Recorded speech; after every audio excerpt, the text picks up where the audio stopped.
It was the longest briefing, I think, in White House briefing in history yesterday. National Security Advisor Susan Rice started it out by briefing us on the president's trip to Africa. Took a lot of questions about Africa, which is really an historic trip in many, many, many different ways. The first U.S. president to ever go to Kenya, the first U.S. president to go to Ethiopia, the first president to address the African Union, the seventh trip to Africa by Barack Obama. She went through all of that, took a lot of questions on Africa, then took a lot of questions on Iran, and then she left and Josh Earnest took over. That was like another hour.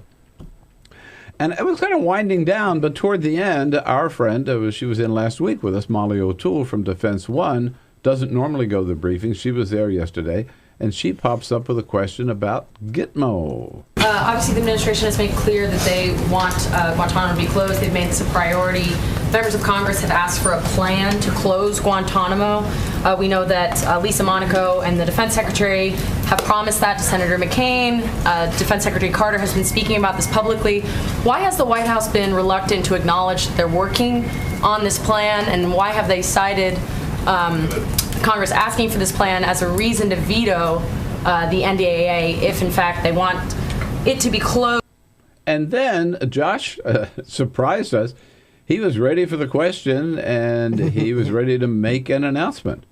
Well, let me confirm for you that the administration is, in fact, in the final stages of drafting a plan to safely and responsibly the prison at Guantanamo Bay and to present that plan to Congress.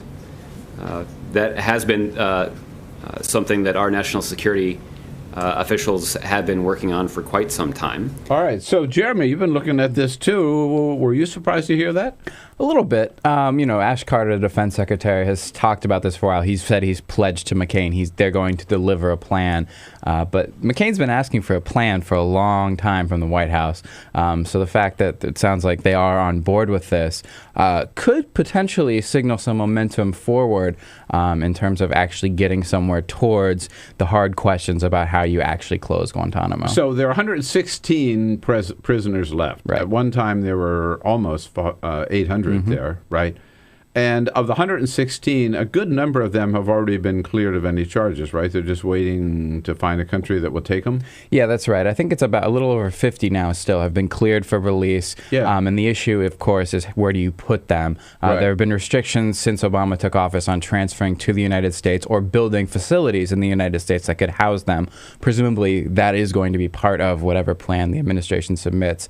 But those people, the White House would like to transfer, to other countries. The problem is the majority of them are from Yemen, and you really can't transfer them to Yemen right now, given the situation. Obama lifted the moratorium on transfers to Yemen in 2013, but they haven't even gone anywhere near actually carrying them out because of all the instability there. And it was, Josh mentioned yesterday, we're spending $100 million a year on a prison for 116 people? Well, that's the half of whom don't belong there? Yeah, that's the big argument right now, is that Gitmo is way too expensive to be a prison for 116 people. You could, do it for a fraction of the cost in a maximum security facility in the U.S., whether it's incorporated in another facility, whether it's a military facility. The issue is there are people there who cannot be released for whatever reason. The U.S. says, they're dangerous. Right. Yeah. Also cannot be tried in a court. And so you bring them to the U.S., you have the concern about what rights do they get, what due process rights that they maybe don't have at Guantanamo. Though they do, the Supreme Court has ruled, have some rights even at Guantanamo. What do you mean they can't be tried? I mean, I know that's what the U.S. government says, but doesn't that sort of contradict the Constitution of the United States? Yeah, it's a fair question. I think in a lot of cases it's evidence. You get in the standard of evidence, you get how evidence was obtained through interrogations and that sort of thing. I think it varies case by case. So the government is saying that if they were brought to trial, national security secrets would come out, which would harm And the prosecutions may or may not actually be attainable, or convictions, I should say.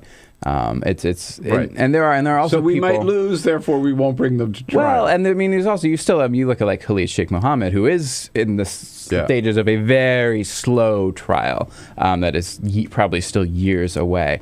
But obviously, you bring him to the U.S., even if he was found not guilty, which I would doubt would happen, but even if he was, it would be hard-pressed to think the U.S. would actually release him. Right. We saw this in Canada, where we transferred a detainee to Canada who a judge ordered release, and the Canadian government and the U.S. government kind of on the sidelines pushed the courts to overturn that, and they didn't. They let him be released.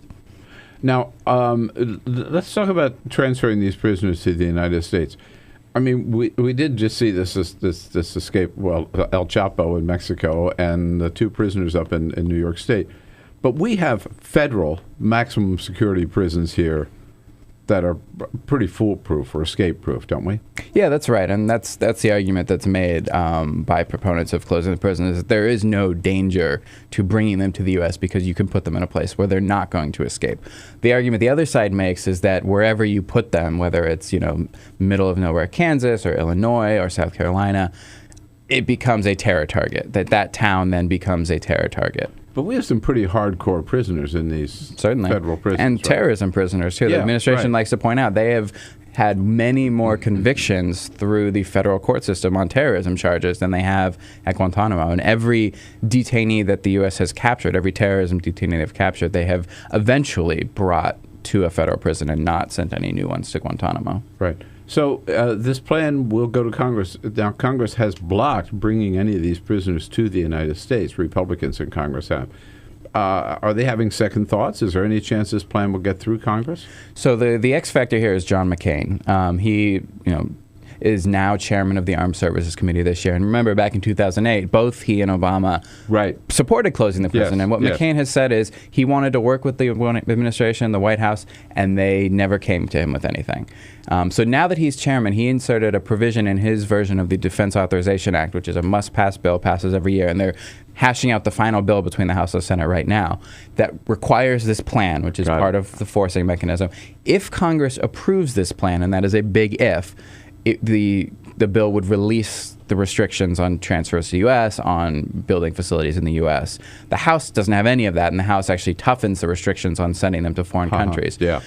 So we don't even know if McCain's provision is going to get into the final bill. But if it gets into the final bill, and if the White House submits a plan, and if Congress approves it, you could see this movement. We could see something. It's a lot of ifs. A lot of ifs there. As many ifs about that plan as about Donald Trump's financial statements, I think.